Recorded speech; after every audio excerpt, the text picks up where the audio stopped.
उद्योगपतियों की करिएगा, कॉर्पोरेट लोगों की करिएगा, जो 10 रुपया का पेट्रोल भरेगा उसकी आप तरफदारी करिएगा, तो यहाँ पर कभी भी सियासी हकों की आवाज नहीं बुलंद होगी।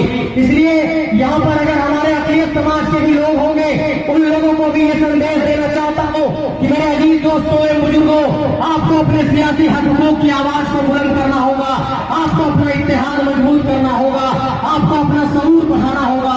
नहीं तो इस मुल्क के भीतर, इस जमहूरियत के भीतर जो लोकतंत्र है वो पैसे पूंजी की एक परिपाटी बन गई है, और ऐसे लोगों को टक्कर देने के लिए सिर्फ विचारों के बल पर ही हम लोगों को हरा सकते हैं।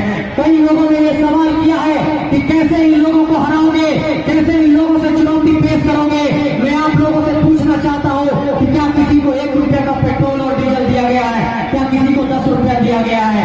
नहीं दिया गया है। मीडिया के साथियों देख लीजिए। इसलिए मैं ये कहना चाहता हूँ कि एक वैचारिक ताकत है जिसके बल पर झारखंड के भीतर इतनी बड़ी बड़ी सभाएं हो रही है, और लोगों ने ये कहा कि बाबू तुम लोग बराबर बात करते हो कि झारखंड की भाषा, झारखंड की खतियान, इन सारे विषयों पर कैसे तुम लोग यहाँ पर एक नीति नियम बनाने के लिए क्या तुम्हारे पास एक तरीके से आइडिया है, क्या तुम्हारे पास रोड मैप है? हम लोगों ने कहा है कि हम लोगों ने सभी राज्यों के स्थानीय नीति का अध्ययन किया, हम लोगों ने सभी राज्यों के नियोजन नीति का अध्ययन किया है, और इस बात की वकालत करने में कोई गड़बड़ी नहीं है कि अगर बिहार बिहारियों के लिए है, अगर महाराष्ट्र मराठियों के लिए है, अगर बंगाल बंगालियों के लिए है, पंजाब पंजाबियों के लिए है, तो झारखंड झारखंडियों के लिए होना चाहिए। और कई लोगों ने ये कहा कि तुम लोग नफरत फैलाते हो। उन लोगों को ये जवाब पेश करना चाहता हूँ कि राष्ट्रीय एकता में हम विश्वास रखते हैं, इसीलिए इस तिरंगे से प्यार है, लेकिन इस पीले रंग से, इस हरे रंग से, झारखंड की हरियाली से भी उतना मोहब्बत है, इसलिए अपने हक के लिए लड़ रहे हैं। इसलिए झारखंड का एक एक नौजवान गलियों में जाकर के इस आंदोलन को एक मुकाम तक पहुंचाने का काम कर रहा है। इसलिए एक बात ये कहना चाहता हूँ कि अगर इस आंदोलन को हम लोगों ने मिलकर के मुकाम नहीं दिया, इस आंदोलन को अगर हम लोगों ने मुकम्मल नहीं किया, इस लड़ाई को अगर हम लोग अगली पंक्ति में नहीं ले गए, तो आने वाले दशकों में ये झारखंड पुनः बर्बाद हो जाएगा। सामने आप देखिए, यहाँ पर टोल प्लाजा के हमारे कर्मी हैं, उनके साथ शोषण होता है, रियाडा के कर्मी हैं, उनके साथ शोषण होता है, NH का आज तक यहाँ पर रोड नहीं बन पाया। कई ऐसी सारी समस्याएं हैं कि जहाँ पर आपको ये नजर आएगा कि इस इलाके में नेतृत्व की एक बहुत अच्छी जरूरत है, एक बेहतर नेतृत्व की जरूरत है। इसलिए ये कहना चाहता हूँ कि लोगों को जवाब देने के लिए सिर्फ हौसले की बुनियाद पर ही हराया जा सकता है।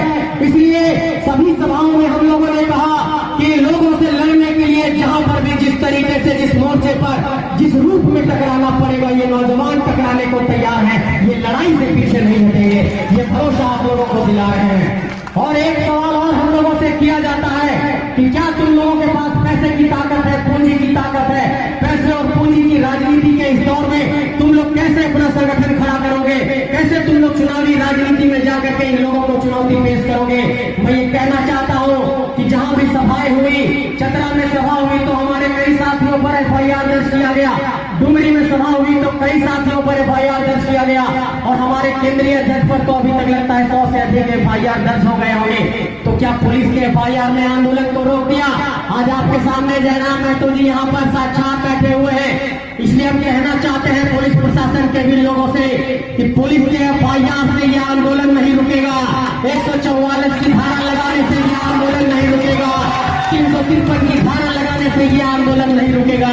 ये आंदोलन गांव-गांव में पहुंच गया है। ये एक वैचारिक क्रांति है, ये विचारों की क्रांति है। और जिस धरती ने निर्मल महतो को पैदा किया है, जिस धरती ने शेख भिखारी को पैदा किया है, जिस धरती ने सिद्धू कान्हू को पैदा किया है, जिस धरती ने बिरसा मुंडा को पैदा किया है, उसी धरती ने टाइगर जयराम महतो को पैदा किया है। तो निश्चित रहिए कि झारखंड में बदलाव होकर के रहेगा, झारखंड में क्रांति होकर के रहेगी।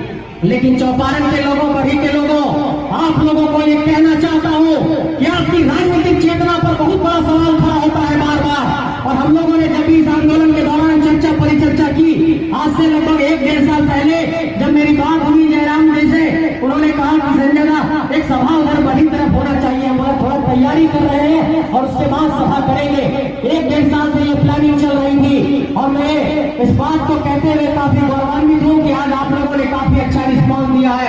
इसलिए मैं कहना चाहता हूँ कि नौजवानों, जो हमारे भाई कहते हैं तुमको नौजवानों फिर से इनकलाब आया है, जो लगातार वो कहते हैं कि झारखंड की गलियों से एक आवाज आया है, मानो इनकलाब आया है। इस इनकलाब का लाज रखिए, इस इनकलाब को आगे बढ़ाइए। ये एक नए इनकलाब की आवाज है, ये एक नए आंदोलन की आवाज है, ये एक नए क्रांति की आवाज है और इस क्रांति की धारा को कोई रोक नहीं सकेगा।